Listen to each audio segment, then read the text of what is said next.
This video is specific about creating a box plot. We will also be looking at interquartile range, and it goes along with lesson 8-8 in your math expressions book. So I'm glad you're here. Right, we have a data set, and we're going to be looking at specific parts of it.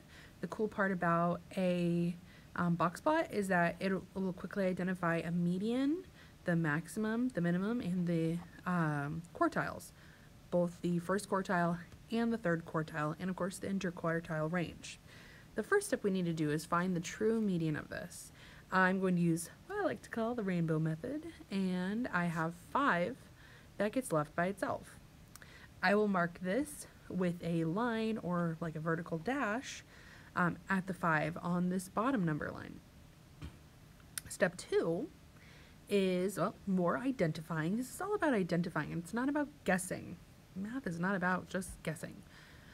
We're going to identify quartile 1. We talked about this in 8-7, that quartile 1 is to the left of the median. So I'm going to start matching some numbers, and I notice, well, 2 and 3 would be my my 2 middles.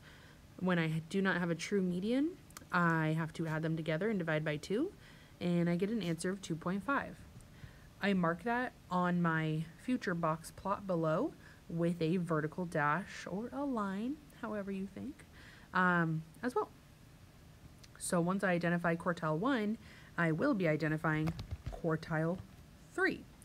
So for quartile 3, I'm going to do the same thing, but instead of to the left of the median, I will be going to the right. So the 6 to the 9, the 7 to the 8. I add 7 and 8 together, I get 15, divide that by 2, and get 7.5. I do the same thing with marking this with a dash, a vertical line, however you're mentally seeing this. But right now, across my number line on below, I should have some dashes. Right now, I'm linking them up to make my box plot.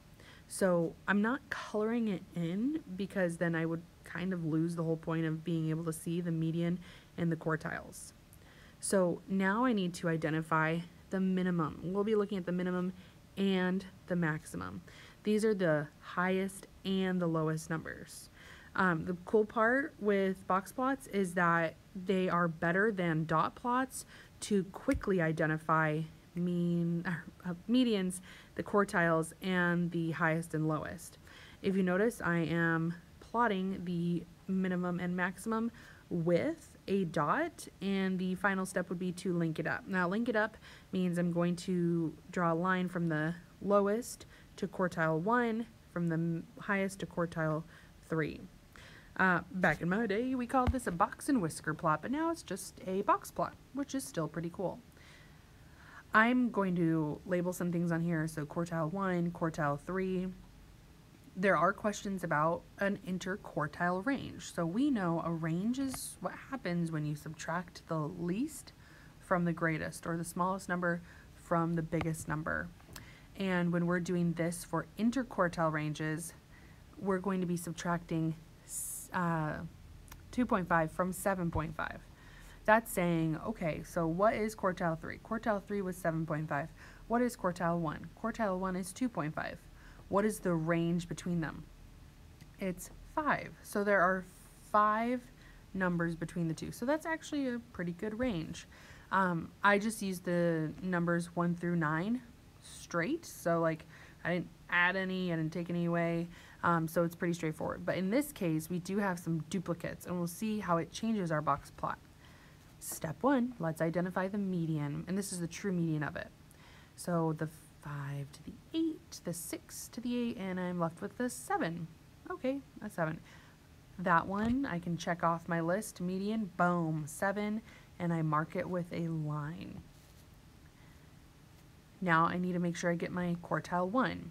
I start matching 3 to the 6, 5 and 5, well, I need to add them together. 5 plus 5 equals 10, divided by 2 equals 5.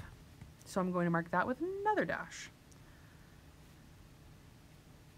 Now I'm going to go to the right-hand side for quartile 3. The 8 to the 9, the 8 to the 8, and same thing. 8 plus 8 equals 16, divided by 2 is 8. Or, hey, guess what? If it's the same number it clearly is the same number for the median, because I really can't get a different number from 8 and 8. So quartile 3 is done. Now what is my minimum? My minimum is 3, and I mark it with a dot. And my maximum is 9, and I mark that with a dot. And then I will start linking them up. Now it doesn't look like much now, but when I make my box plot, you can really see, wow, this is way different than the first one we did. It actually looks like there's more numbers on the left-hand side in quartile 1. It looks like in quartile 3, the numbers from the median to the maximum, there's really no difference. So my interquartile range, I do 8 minus 5, and I get 3. Again, I'm subtracting those two numbers to find the range.